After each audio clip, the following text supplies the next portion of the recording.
Good afternoon, guys. It's Carlos Samaniego from Tax Debt Consultants. It's about 4:30 here on the West Coast. I'm getting ready to wrap up the workday and head in, but I wanted to talk to you guys a little bit about an article that just came out from the IRS.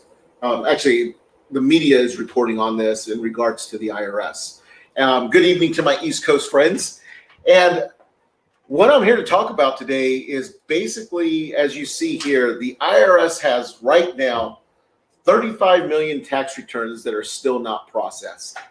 So if you're one of those individuals, I've gotten quite a few calls the last couple of weeks in regards to, I still haven't gotten my refund. I'm looking online and my tax return hasn't been processed yet. This is probably the problem. And the article I'm referencing here is right here. As you can see here, and this was reported on the Washington Post, and it's been being reported all over the media right now.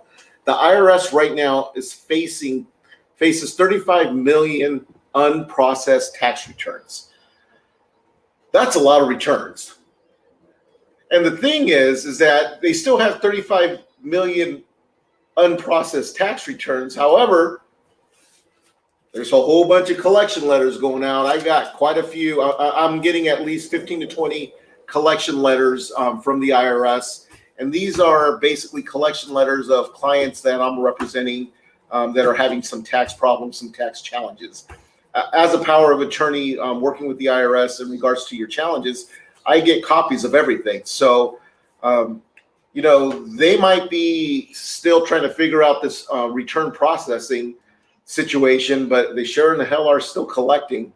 And then, as we go here, I'm kind of reading this. It literally there it says 35 million unprocessed tax returns amid the challenges related to the economic relief efforts of the government and the pandemic. It's kind of caused this massive backlog. And I talk to these individuals on a daily basis, and you know what? They're working hard. They're working with what they have. That's all I can say is that they're doing the best that they can. They're trying to get through it, but again, it affects us, especially if you're trying to reach these individuals. One of the big things that the Taxpayer Advocate Office in the article, it specifically says that there's a perfect storm going on. The challenges that the taxpayers are facing recovering from the pandemic, and because of the economic relief the current administration is trying to do, the IRS is just overwhelmed. And the craziness is, have you tried to call the IRS recently? I don't know if you tried to call the IRS, but look at this statistic right here that's in the article. 160 million calls in 2021.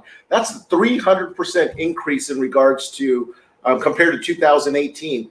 Yet only 9% of those calls are being answered by the IRS. They just don't have enough people to answer the millions of calls. And those individuals that are out there that have attempted to call and they finally gave up and they kind of hired our company to be able to assist them in regards to that. So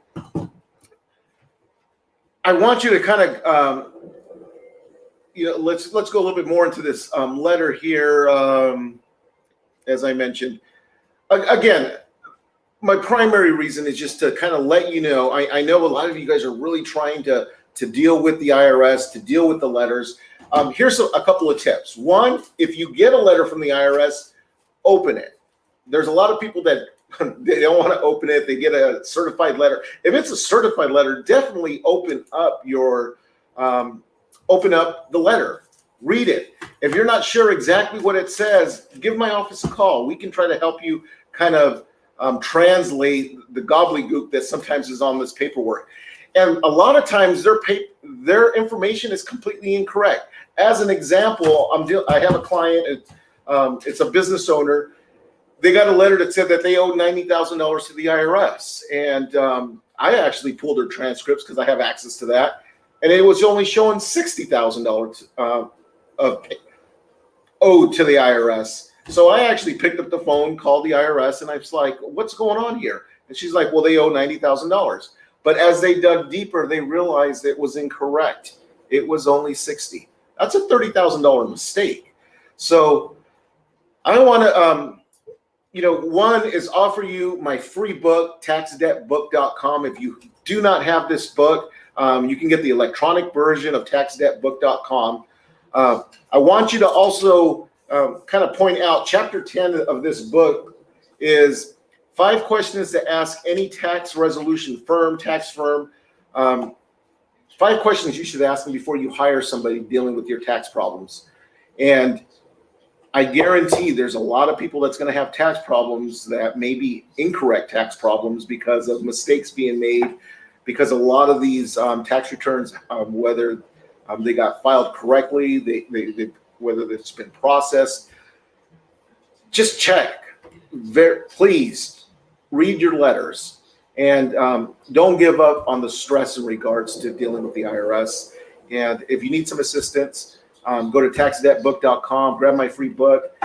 If you need it, you'll also have an option to book an appointment with me if you want to do that. But with that, I'm going to wrap up this day. It's going to be 5 o'clock, and I am tired dealing with all these letters and tax stuff. Bye-bye for now, guys.